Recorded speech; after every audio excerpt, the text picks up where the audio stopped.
Saudara, siapa sangka di balik mana cita rasa sate apaleh Gerugo?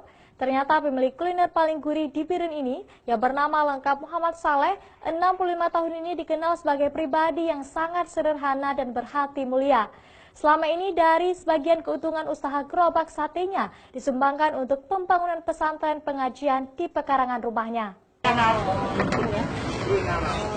Dari 4 gerobak sate apaleh Gerugo yang terbesar di warung-warung kopi Pasar Gerugo, Kecamatan Gandapura, Kabupaten Biren, baik di sisi kanan ataupun kiri jalan lintas utama Banda Aceh Medan ini, omsetnya per hari kini mencapai 10 juta rupiah dengan menghabiskan daging setiap harinya 1 ekor sapi. Usaha sate apaleh yang dirintis sejak puluhan tahun lalu itu, kini telah dapat menampung 45 orang tenaga kerja. Dengan gaji karyawan setiap harinya rata-rata dikeluarkan Saleh senilai 200.000 hingga 400.000 rupiah per orangnya. Dari omset 10 juta usaha sate apaleh setiap hari, ia selalu menyisihkan uang 150.000 rupiah untuk biaya operasional dan pembangunan pesantren yang dibangun beberapa tahun lalu di pekarangan rumahnya. Meski usaha sate apaleh ini telah maju pesat, namun ia belum punya niat untuk membangun atau membeli toko sendiri sebagai tempat usaha yang lebih baik. Sejak puluhan tahun lalu, Saleh hanya menyewa lapak gerobak di depan warung kopi orang lain dengan membayar sewa per gerobak setiap harinya Rp25.000.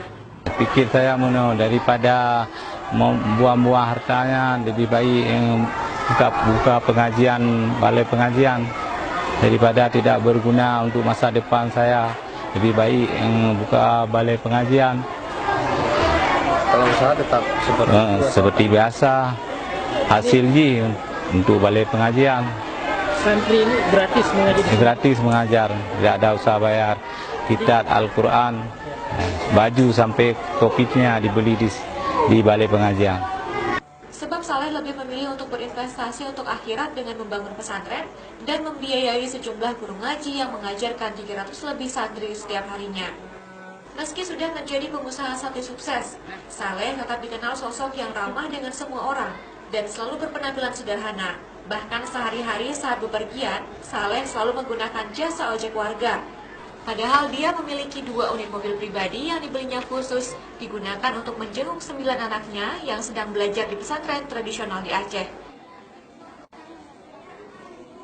Raja Umar, Kompas TV, Biren.